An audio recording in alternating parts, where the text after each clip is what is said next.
আন্দোলনটা যেটা হয়েছিল সেখানে আমার মনে হয় যে এখানে যতটা না আন্দোলন ছিল ততটা আপনার আওয়ামী লীগের ইন্ধন ছিল বেশি। আপনি দেখবেন যে ধরনের ফটোকার্ড ছড়িয়ে গিয়েছে। আজকেও আমি একটা ফটোকার্ড দেখলাম যে গাজীপুরের যে প্রাক্তন একজন আপনার ছিল, মেয়র ছিল জাহাঙ্গীর।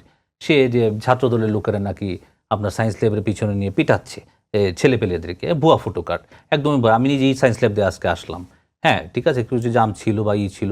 তো এটা এই ধরনের ভুয়া ফটোকার্ড ছাড়াচ্ছে। ওরা নিজেরা আমার মিছিল করছে।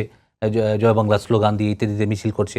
এই ধরনের মানে এই সুযোগটা তারা নেওয়ার চেষ্টা করতেছে আওয়ামী লীগ এবং তারা হয়তো কিছু ছাত্রদেরকে ভুল বোঝাচ্ছে, প্যাট্রোনাইজ করছে। আপনাদের ভুয়া আইডি কার্ডও পাওয়া গেছে কিন্তু আন্দোলনের মধ্যে অনেকে। হ্যাঁ, তো ওই এলিমেন্টটাও আছে। হ্যাঁ, ভাই যেটা বলছেন সঠিকভাবে বলেছেন যে শিক্ষামন্ত্রী যখন গতকালকে সংসদে সরি বললেন এবং উনি এটাও কিন্তু বলেছেন তাদেরকে পরীক্ষা আবার দরকার পড়লে আবার পুনরায় নেওয়া হবে।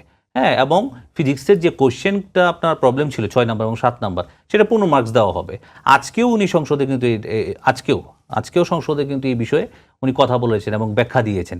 সুতরাং এরপরে এটা আপনার মানে এখানে ওই মানে অনেক ধরনের এলিমেন্ট থাকে না, মানে কিছু সুযোগ নেওয়ার চেষ্টা করে। এখানে সবচেয়ে বেশি সুযোগ নেওয়ার চেষ্টা পতিত ফেসিস্ট কিছু সুযোগ নেওয়ার চেষ্টা করেছে। আর ছাত্রদের তো হয়তো মানে অনেকের আবেগতাড়িত হয়ে অনেক বিষয় থাকতেই পারে স্বাভাবিক আন্দোলনের বিষয়ে।